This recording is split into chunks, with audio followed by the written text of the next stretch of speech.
is not our home. Let me let that hang in the atmosphere for a while. I said at this gathering of the masters, Africa is not your home, is not our home.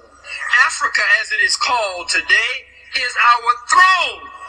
And from that throne, we ruled our home, which is 196,940,000 square miles of the planet Earth, and 76 quintillion miles throughout the distance of the diameter and the sphere of light of the diameter of the universe. We're called Asiatics, again, not because of a continent, because at one time the whole planet was called Asia. Popcorn. Popcorn. Popcorn. Popcorn. Education, misinformation, indoctrination to control the population. The situation is gonna take patience, determination, a lot of litigation.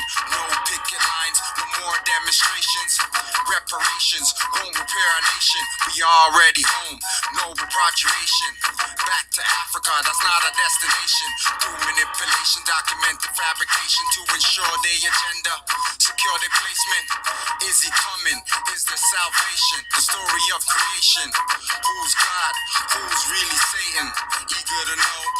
Anticipation. We all play a role. Better man, the battle stations trying to empty out our soul, but this is mind liberation. Liberation. You said he died on the cross to wash all my sins away.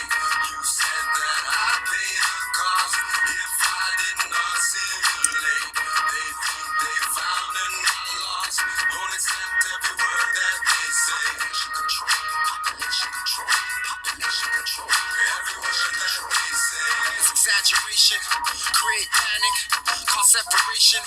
Pandemic, evacuation, full of shit, call them constipation. If you sick, don't take the vaccination. They suppress, not cure with medication. It's a trick, all they do is calculations. Act quick, or assimilation. Interrogation, Guantanamo Bay. Concentration, camps, remote locations. Too much deliberation leads to our hesitation. While we waiting, sitting here debating, they plan eradication. Don't get it twisted, no mistaken. They make it seem like they for your emancipation. Plantations into corporations under occupation. Want you to pray, no meditation. To wash all my sins away. You said that I pay the cost if I did not sin. Islam, and greetings, Mars. Welcome back to another episode of Pardon the Interjection. I am your host, Supreme L. I would love to give high honors, extremely high honors to your prophet, my prophet, our prophet, Noble Jure Ali. Here on Pardon the Interjection, we dig up information to divulge to the people in the upliftment of fallen humanity. And yes, we have fallen hard. Yet, in these days and times, we are waking up where we fell.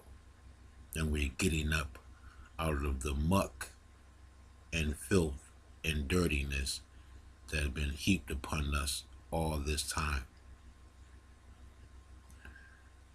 It's a beautiful time to be alive, Morris. And I say that with all love and honesty. We have a very special show today. Again, I bring you a brother with a lot of knowledge, a treasure trove of knowledge. Lately, we've been trying to get slowed down with this movement. Seems like people want to slow this movement down, or my channel particularly. But we're going to keep moving and keep bringing the information that we have to bring to you, as long as we can and as much as we can. See, when you're doing good, people watch you. And those that don't want you to do good, pray that you do not succeed.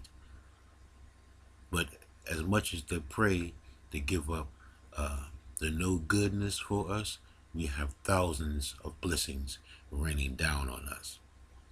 This movement couldn't be slowed down, but it will not, cannot, won't be stopped. This is going to be our third installment of this portion of the show with our special guest, and we're going to get him on the line here shortly. Good evening. Greetings, greetings, Islam, peace, more. Hey, family, it's a blessing and an honor to bring to you for the third time and many more your good brother, my good brother, Toriano ObaShango-El. How you doing, big bro? Hey, I'm doing fine, brother. Peace and love, peace and blessings to you and yours and to everyone listening. Indeed, Ashe. indeed, Islam, more. And I was just before I brought you on, I was just saying that this movement will not be stopped. It can be slowed down, but it will not be stopped. And there's a lot of people that is praying for it to be stopped. But we're going to keep going on because, as I say, uh, they tried to put me on a 2 week vacation again, young brother. But it's all good because we're going to keep bringing this information, regardless of who don't want it out. That's true. That is true. True indeed. Now, we can go into where we left off, unless you want to start and bring something in particular that you may want to bring in. But I I did. think I think we can start where we left off, but I'd also like to cover uh genetics and uh working with precious metals as well. Right. You Okay. know, Good. silver, gold, And that's things of really that nature. Islam. That's really good because that's what we're gonna. That's actually where we um, left off at was the gold and silver. And the Uh-huh. question was, how is gold, silver, and the land true wealth? Okay. All righty. Gold, silver has been, as well as copper as well, Right. have been monetary commodities for thousands of years throughout various empires, whether the Manchurian, the Mongolian, uh, Lydia, Rome, Carthage, Phoenicia, uh, Tamaray, Kemet, and Gupta, Right. uh, the Esotex, Aztecs, dealing with copper, and these metals have been mediums of exchange thousands upon thousands upon thousands of years. And the thing about it is, when you're dealing with mediums of exchange, such as gold, silver, and copper, number one, it's a store of wealth.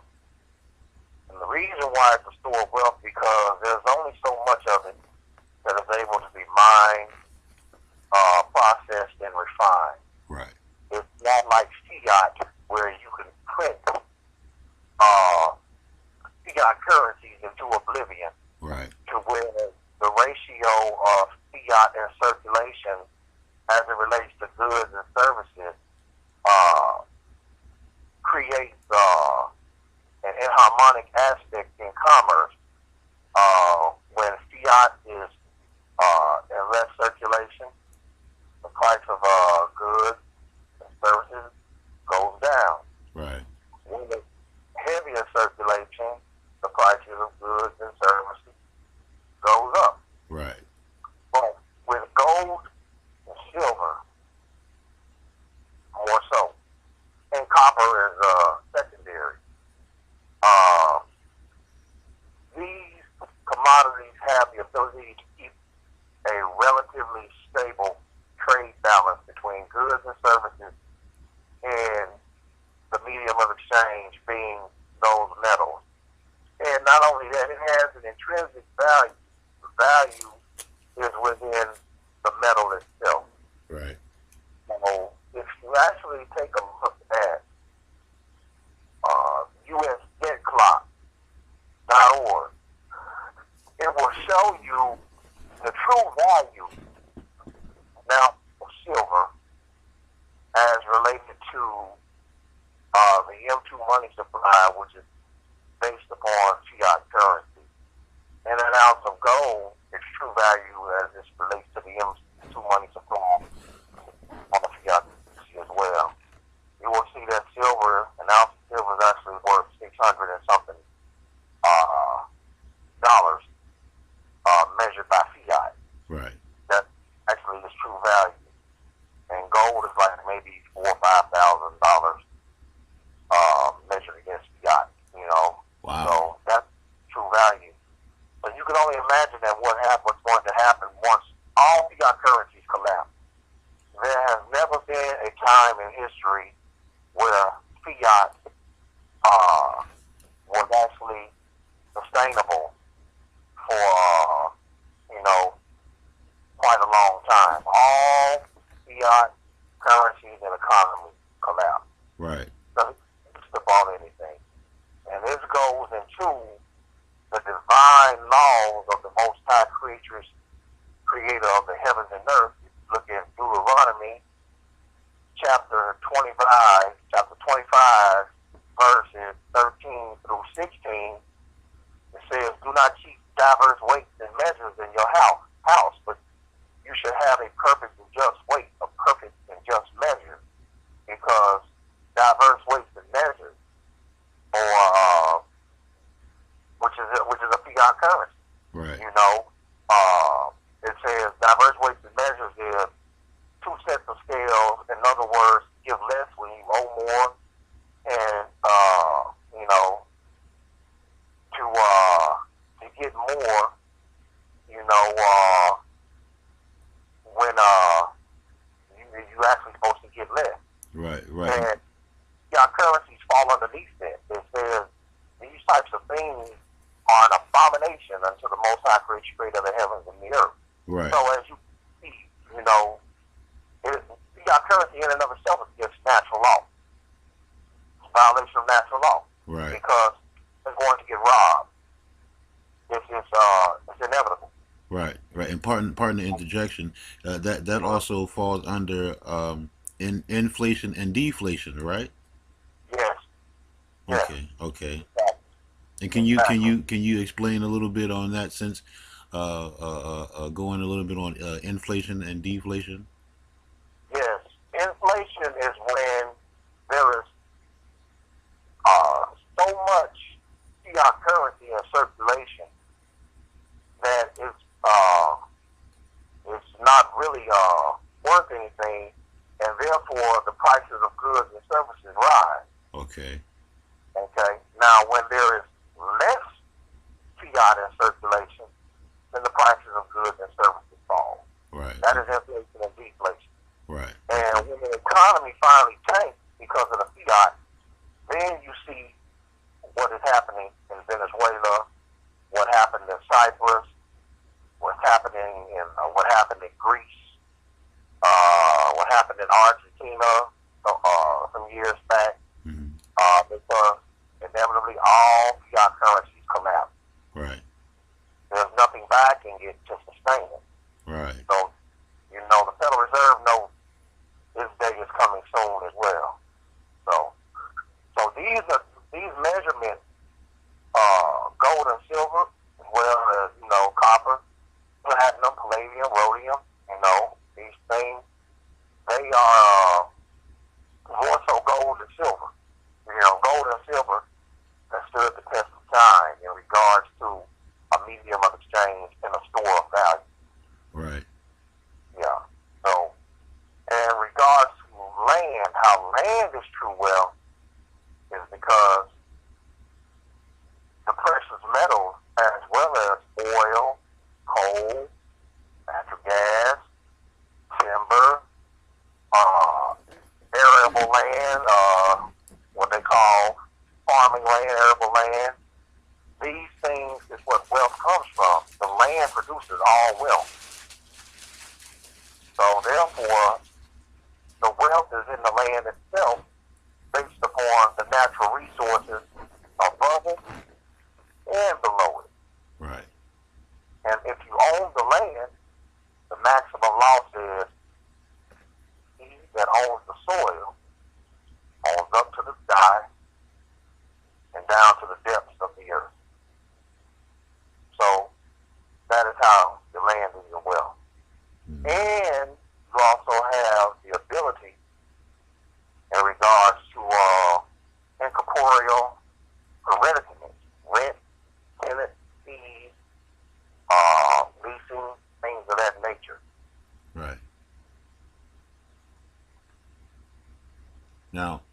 Now, when you say rent and tenants, most people would think that, okay, I live in an apartment, or I have a landlord and I have to pay my rent and I have to pay this and pay that. Uh-huh. When you are indigenous to this land and Uh-huh. you are Moors who are the true land owners, can you explain how that trading places becomes reversal? Yes. Are you saying how did it get to where it is now, or how does it get to where it's supposed to be in its Both. correct Both. fashion? Would you clarify that? I'm glad you asked that. Both. Okay. How it got to where it is now is because, number one, like we said in the last show, uh, the land was set up in an inheritance, and there are two forms of inheritance for this land. Right. You have what's called the Paleo-American autochthonous aborigine under use sanguinis.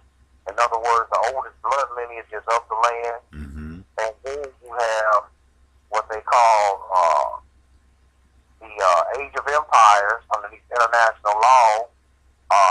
The landmarks, such as the Bornstone, the Pontotoc Stele, Davenport Stele, the various markings of the Phoenician, Phoenician, Carthaginian, Punic Iberian Empire, and the most formidable one being the Bornstone in Comassaguquna, Bay, Massachusetts, which actually acts as a claim under adversarial possession. And that's where Carthage came in under Hannibal the Navigator, Hannibal's great-grandfather, and claimed the land, open, notorious claim saying, this is mine. Mm-hmm. A proclamation of annexation. Do not deface. With this, Hanno takes possession. And during an annexation of north to south, Alaska down to Chile, to the Iberian Peninsula, or Carthaginian Empire of the East. So, that is protected underneath, once again, the ecclesiastical law and the verses of the Bible, that I've given you in the last segment of the show. Right. And also underneath the Vatican, because the Vatican draws its papal bulls or canon law from the Bible. So it knows, Vatican knows whose land this actually is. Right. So the land in and of itself is set up as a trust, and it is set up for specific beneficiaries. Now, and that's on both ends, you sanguinis and you soli. Now, though you may carry the blood, you sanguinis, the oldest lineages of the land coming out of matrilineal haplogroup L, L0 and L1 through 6, coming out of those lineages, L1, L2, L3, for hundreds of thousands of years. And also haplogroup BT, and the predecessor of BT, which we're looking at, hundreds of thousands of years. Right. When you have a blood birthright inheritance, but you go up underneath the establishment of a legal fiction, something that actually has no basis in natural law, because natural law only deals with truth, Right. fact. Right. In regards to nature, the laws of nature are factual. These are things that you can see interplay around you, and within your life. When you operate outside of the laws of nature, then what happens is you forfeit your birthright claim. And that is being placed up underneath a legal fiction such as state of California, state of Georgia, state of New Jersey, the District of Columbia, state of Ohio, and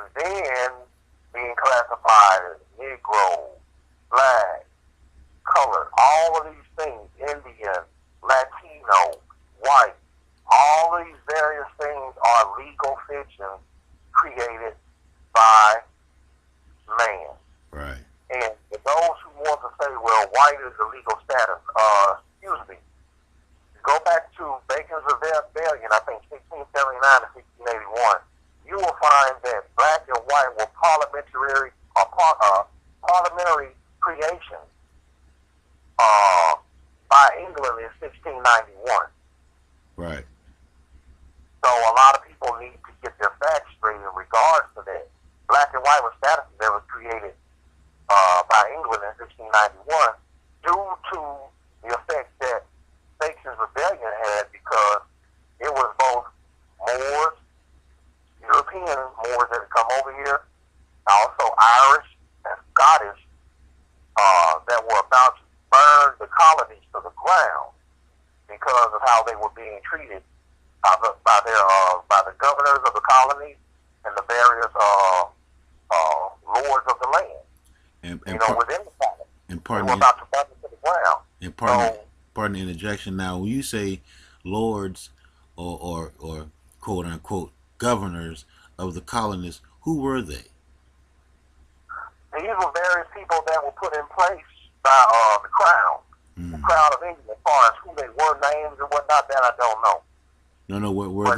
Were they like were they Moors? That I couldn't tell you whether they were Europeans or Moors. Okay. That I don't know. I'm Okay. speaking specifically from the position. Okay. Yeah, I'm not talking about their phenotypes or anything like that. I'm speaking specifically from the position, the political position they held over here. Okay. Yeah. Because that would bring me to that. Because I would ask, since you said that black and white is a caste, what does because a lot of people do get it kind of twisted, like the meaning free white person. Well, free white person is a legal definition. That is not the same as white. Gotcha. You understand what I'm saying? Gotcha. Oh, fully understand. Yeah. Free white person is listed as it is in Black's Law Dictionary. Free white person. Right. Yeah. White is white. What is defined as?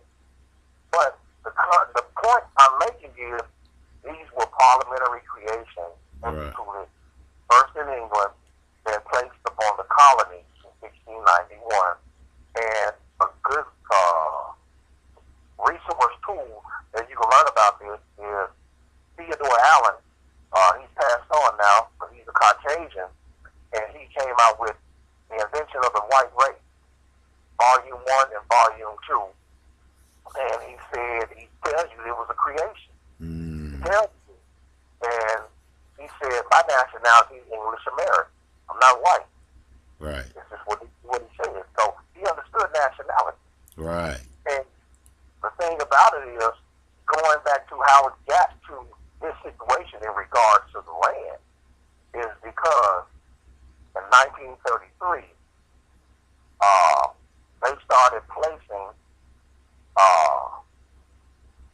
the Paleo-American Aborigine and also the inheritors and possessors of the Al-Moroccan Empire underneath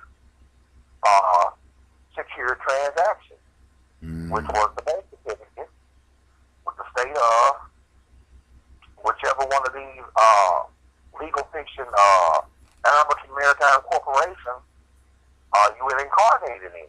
Right. And you basically became a revenue generating commodity with legal fiction classification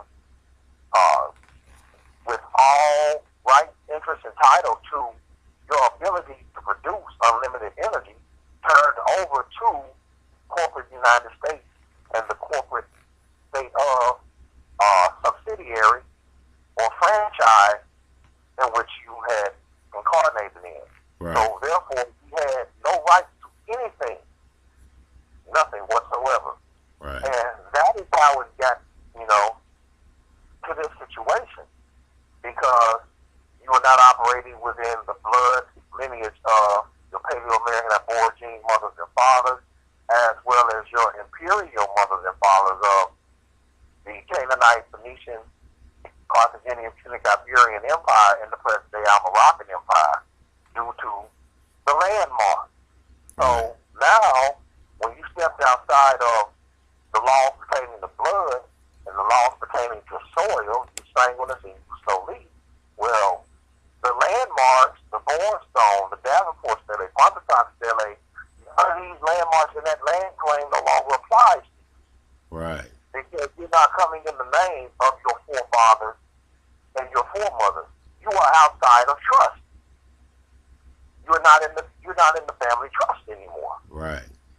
You're not in the trust that the Most High Creator of the heavens and earth had established for you in accordance with Genesis chapter 1, verse 26 through 28.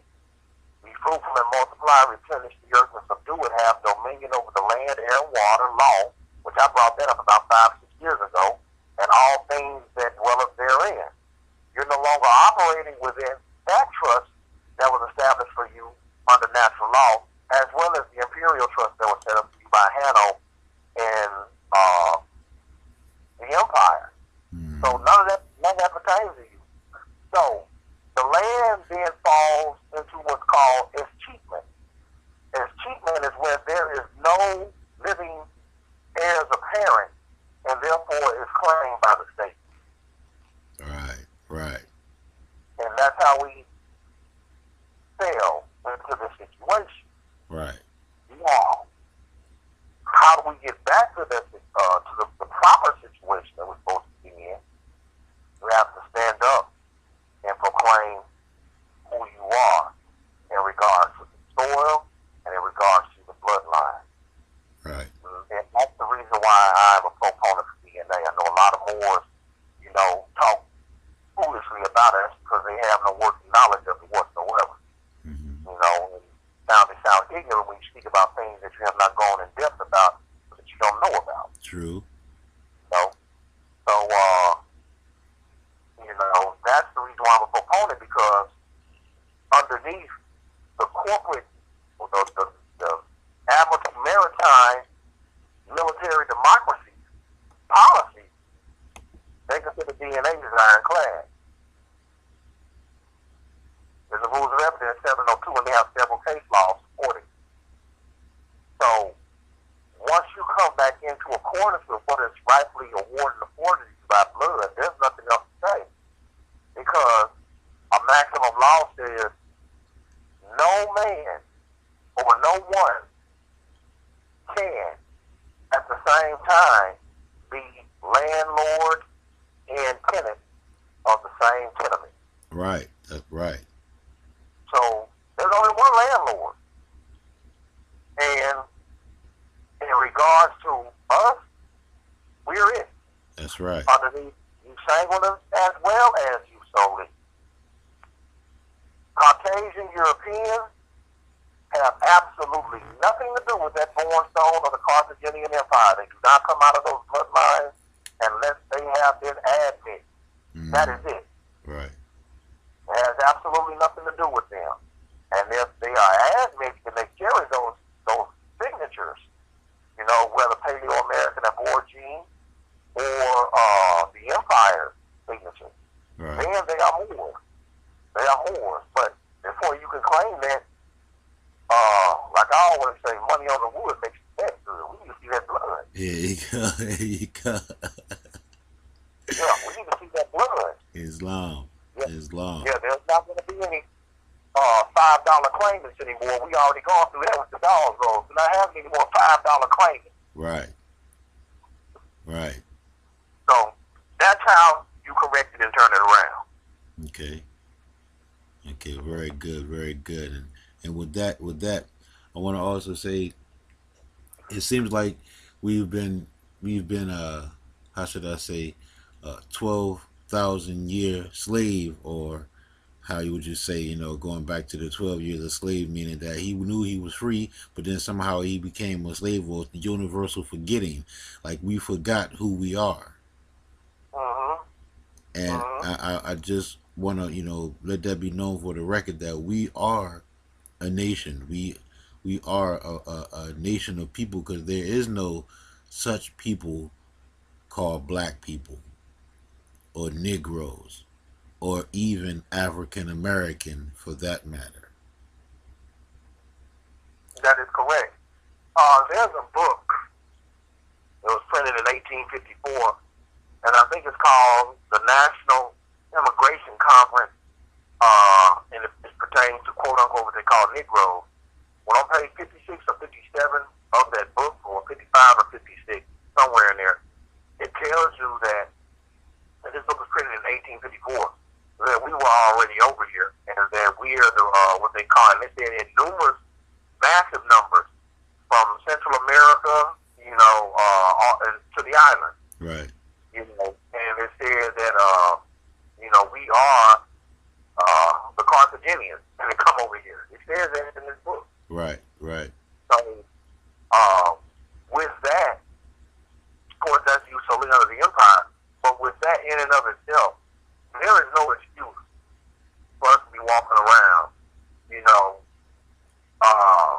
we're sitting at the head of the table and we acting like the waiters, or we're the landlords acting like the butlers. No. Right. It's time for us to correct our status and come back into proper alignment with what has already been ordained in natural law, as well as international law, ecclesiastical law, and the laws pertaining to the empire. Right. So these landlords this day and time, you're living in an apartment, then you have a landlord because you want to have a landlord. Right. If you're renting a home, you have a landlord because you want to have a landlord. You don't want the responsibility of running what's properly yours. And you have that right if that's what you like. But you can be so much more, and that's what we have to convey to our people. But in order for us to be more than what we currently are, we have to get in accordance with law. Right. And once you challenge these people, it's easy because they cannot substantiate a presence over here, post-ante, ante 1492. Right. Everything is ex post facto 1492. Right. And what they have actually done with the BIA, and they think that they're slick, but I see it. The Bureau of Indian Affairs created these statutory quote-unquote Indians or statutory Native Americans, so that when the Paleo-American Aborigine stands up to make his rightful claim, that is their guard dog, that's their watchdog. They say, no, we're the first people of the land. No, you're not. No, you're not. Let's stop lying. Let's stop lying. Stop lying. Stop lying. Right. Their phenotype cannot be substantiated over here beyond 15,000 years old. Right. Right. And once again, who says that?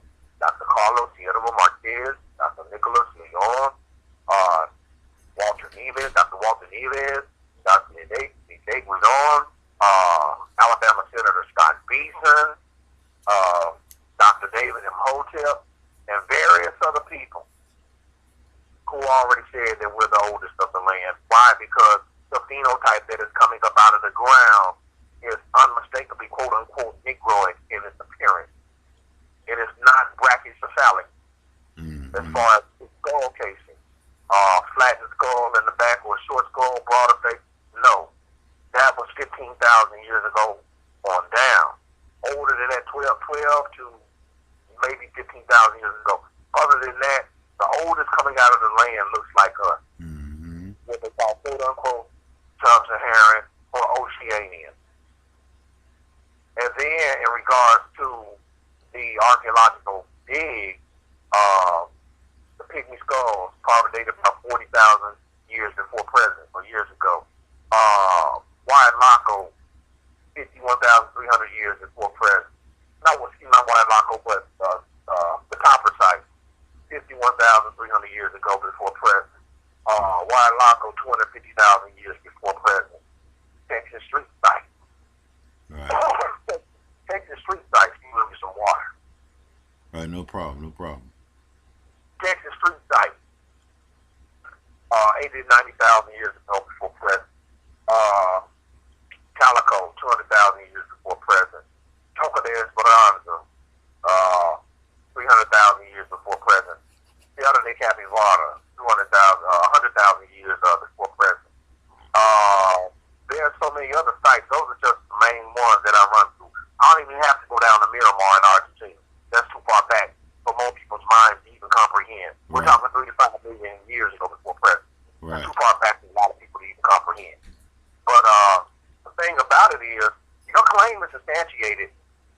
genetically, but morphological, phenotype-wise, as well as the archaeological findings over here, and the DNA mutational rate within the haplogroups, both mtDNA and Y chromosome, that run parallel with many of these archaeological sites over here. Right. Long before the brachycephalic skull morphological phenotype of what they call the Mongoloid. Mm-hmm. Siberians, way older than them. So, it's just time for the people to stand up, and then you come back and it was properly yours. Right. So, right. once you do that, and you have made your claim, you've gone public record with it, then after that, you can come from private administrative procedure and carry it over into civil, supported by evidence. Well, evidence, then stacked on top of that is affidavit, and stacked on top of that is your claim. There you go, and there you go. Now, pardon the interjection. I want to ask you now. We know, you and I, and most Moors who are in the know that we've been here for millions of years. Mm-hmm.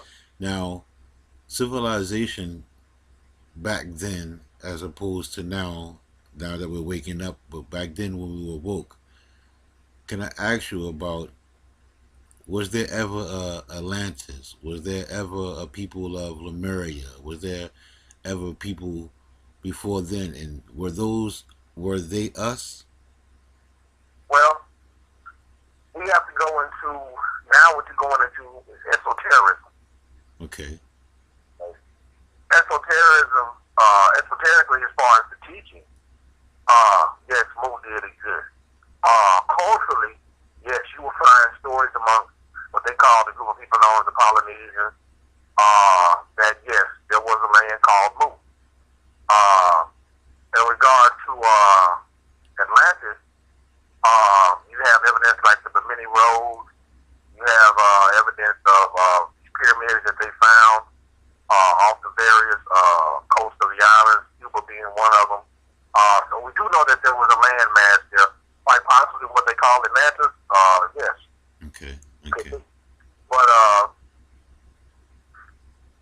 if you go into the esoteric teachings of Blavatsky, and she starts talking about the root races and what they call the secret doctrine, the first root race that spawned what they call man and woman, yes, it was us, or as she says it, they were black. Okay. Black. Yeah, that's and what I mean. And yeah, man, supposedly we came from Lemuria, and we spawned all these other creations. Right. And I asked you that, pardon the interjection, I asked you that to say that is synonymous with the word Lemuria. Yeah, Lemuria means, it's French for the land of the Moors. Le is the. Moor and Ia is the suffix, which means land of. Right. So Lemuria means the land of the Moors. That's what it means. Right. And I'm glad I give you honors for saying that, brother, because a lot of us will not say that. A lot of us know that, but will not say that. But that's literally what it means, the land of the Moors. And when they say we are the mothers and fathers of civilization, that title alone says it right there. And from what is being found, if you read the book, The Hidden History of the Human Race, by Michael Cremo and Richard L. Thompson, as well as The Secret Doctrine, you will find that man and woman have always been here, and it was in an anatomically modern human fashion, not archaic anatomical humans, but modern humans. In other words, how we look today. Right. We've always existed in this form and fashion for millions of years, and there were other subsets of men and women that would look like what you call your archaic humans, which would be like Homo heidelbergensis,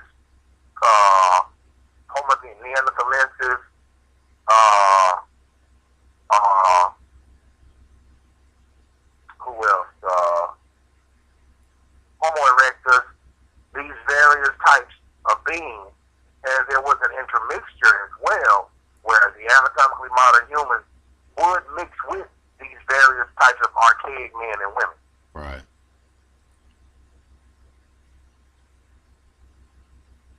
And that even goes for what say you about Neanderthal?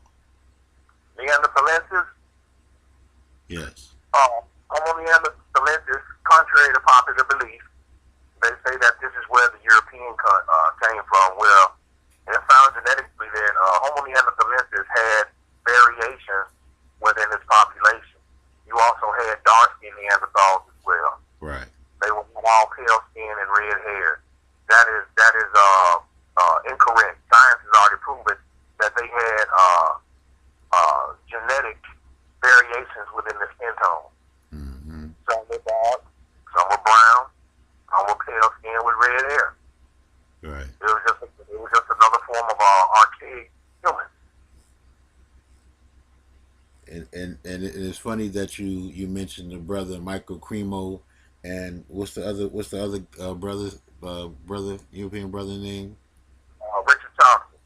And it's funny that you say that because we rep Drew Ali all day over here in these parts, and he said it himself that he will make the European tell the truth, and That's right. a lot of them are now waking and telling the truth. Like I just seen one that I want to give a shout out to, my sheik, my brother and part teacher, Cujo ObaShango-El in Canaan land, and he just put up and posted up a show about a brother. I think his name is Frank Joseph. Do you know anything about him?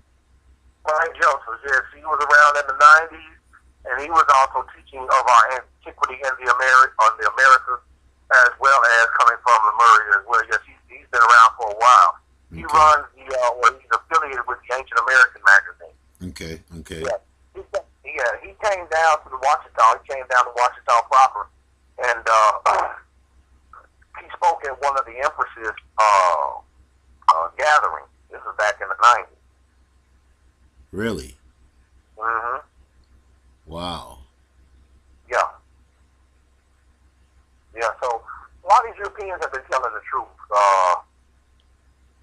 You have to kind of question anybody that doesn't want to step out of the box, and I also question people whose history just happens to hover around the 1600s and 1500s. Like they can't go any further back than that. Right. And a lot of groups out there when I'm like, listen, if you know law, the Masters of Law tells you the principal part of everything is the beginning, the Masters of Law. So you have to go back as far as you can in regards to substantiating your claims. And other maxim of law, a couple other maxims of law dealing with that is he who is first in time is preferred in right. And then another one is where two rights concur, the more ancient shall be preferred. Right. So if you're just hovering around the last 500 years, you're doing yourself a disservice. Wow. Craziness. Well, a lot of Moors are waking up, and I'm seeing that more and more. That like the prophet says, there's a lot of sleepy-headed Moors, but it's a lot of us waking up. And I'm loving that. And I know we got about 10 more minutes here for this segment, and this is going to be an ongoing thing now, because I got to get you back on here more, and it's a blessing, and it's always peaceful and pleasant to be enlightened by you, brother. And I do have one more question I want to share with you, because we were talking about the gold and silver and the fiat earlier. Do you know anything about the resolution, the 2847? 2847? No, I'm not familiar with. I think that was the resolution to end the Federal Reserve note.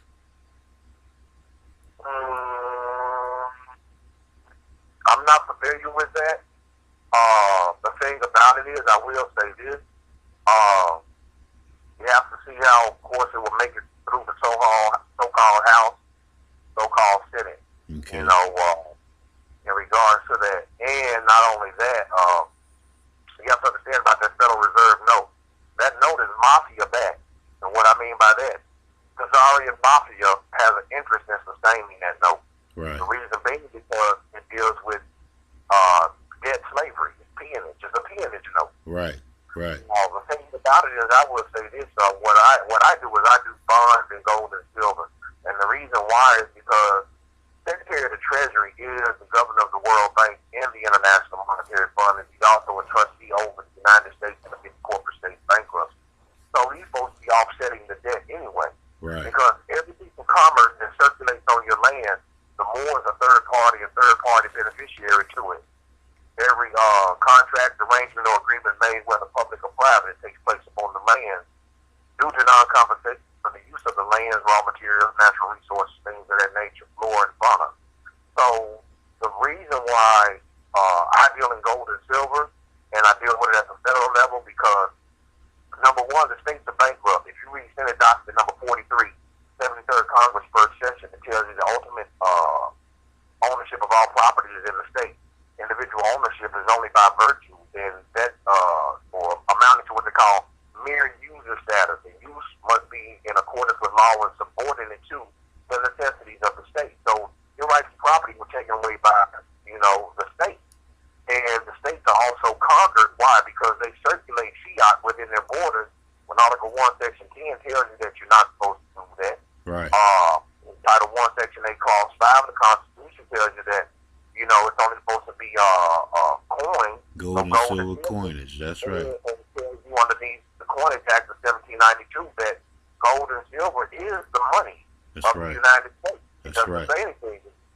And that's in Section 11 of the Coinage Act of 1792. U.S. statutes enlarged 1 Stat 246 through 251, Section 11.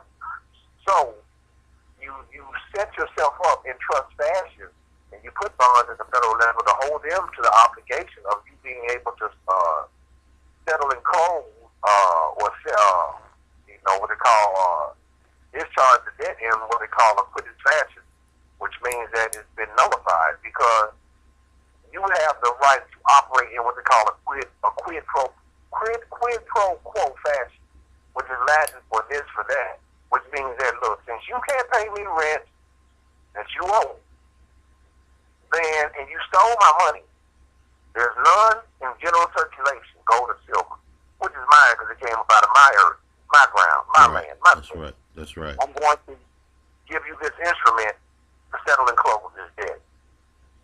That's how it's actually supposed to go. And you set that up with the state, and you set it up with, quote unquote, the trustees of the United States corporate state bankruptcy, which is the Secretary of the Treasury. And you've So been. gold and silver, let me say this, gold and silver is the only thing that can actually stand right now as consideration for a contract, because Federal Reserve notes cannot even be lawful consideration because they have nothing backing them. They have no intrinsic value. Right. And a contract has to have consideration. It has to have lawful consideration. That's Any right. contract that is based on lawful consideration is an invalid contract. That's right. That's right. And I have a contract law book on that. That is correct. It has to have something back in that. And I want to also say you have had success with this, and also dealing with that. You have had success, and me and you're going to talk more off the record about that. And I want to delve more into that, in the know of that, and to also say with the gold and coin, real quick, because we got about 8 minutes. And I still want to get you some shout outs before we cut the line.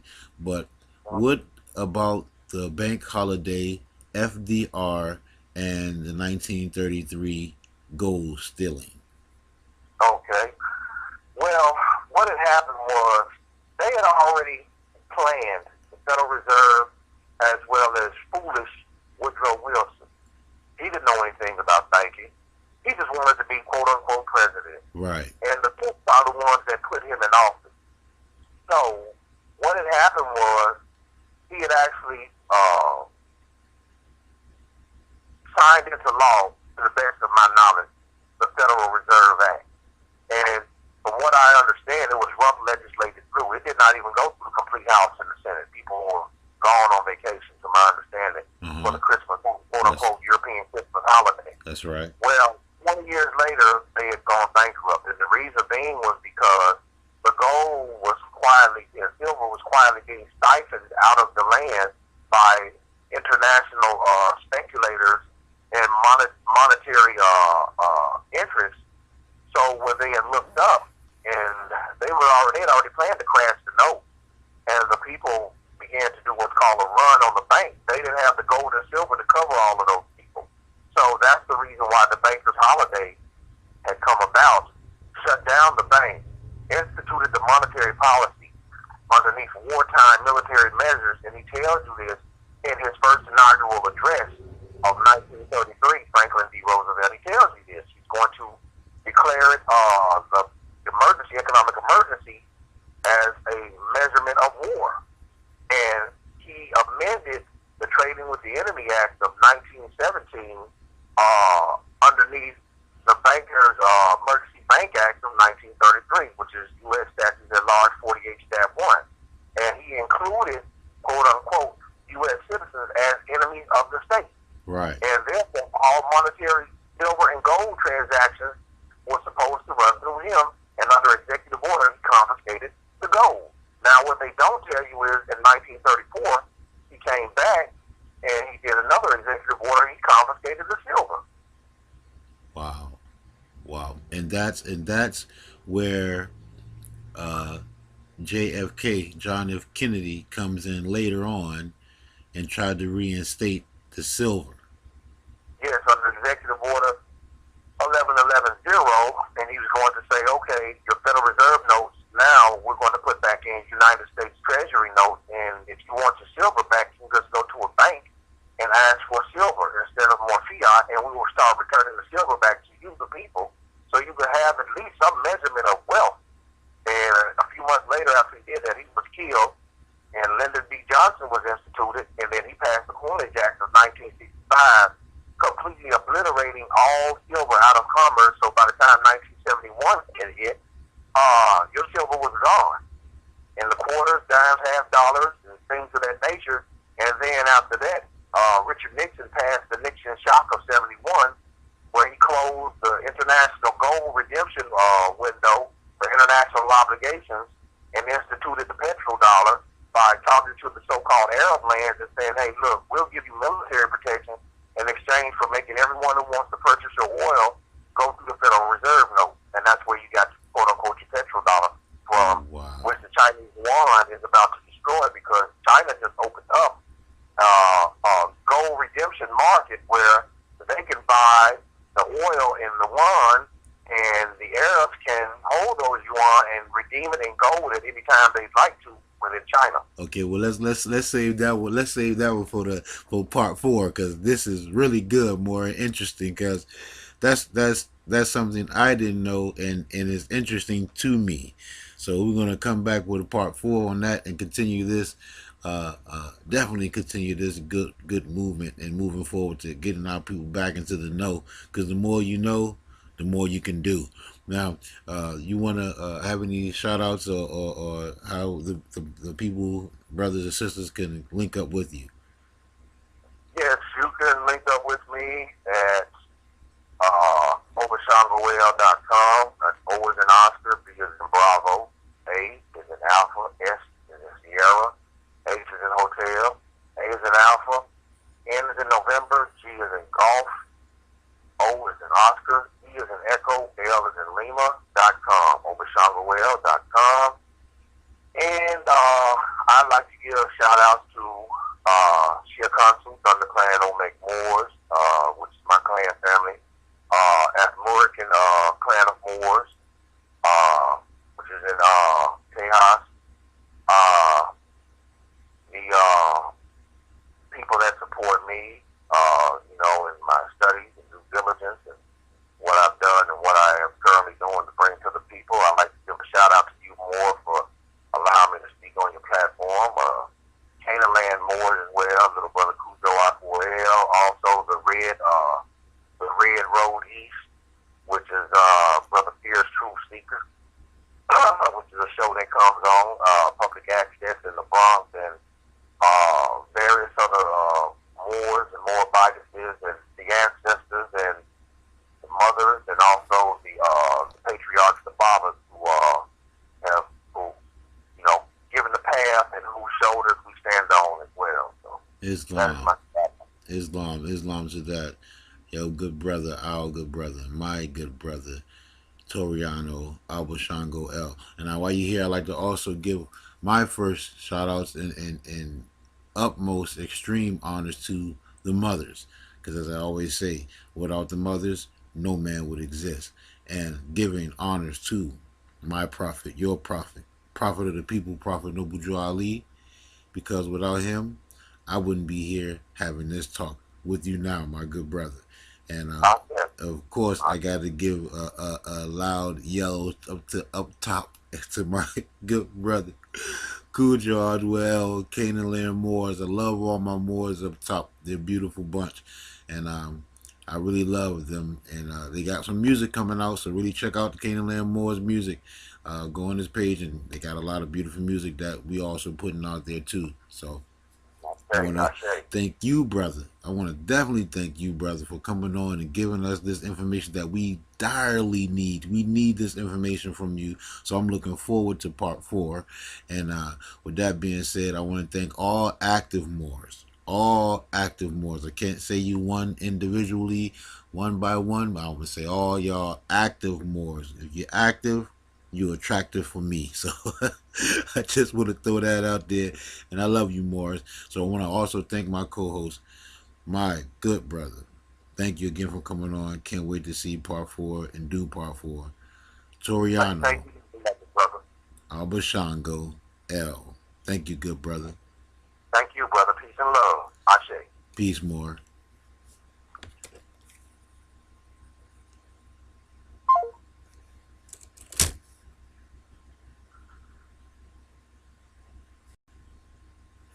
Again, I want to give all honors to my prophet, your prophet, Prophet Noble Jure Ali, and again, all active Moors.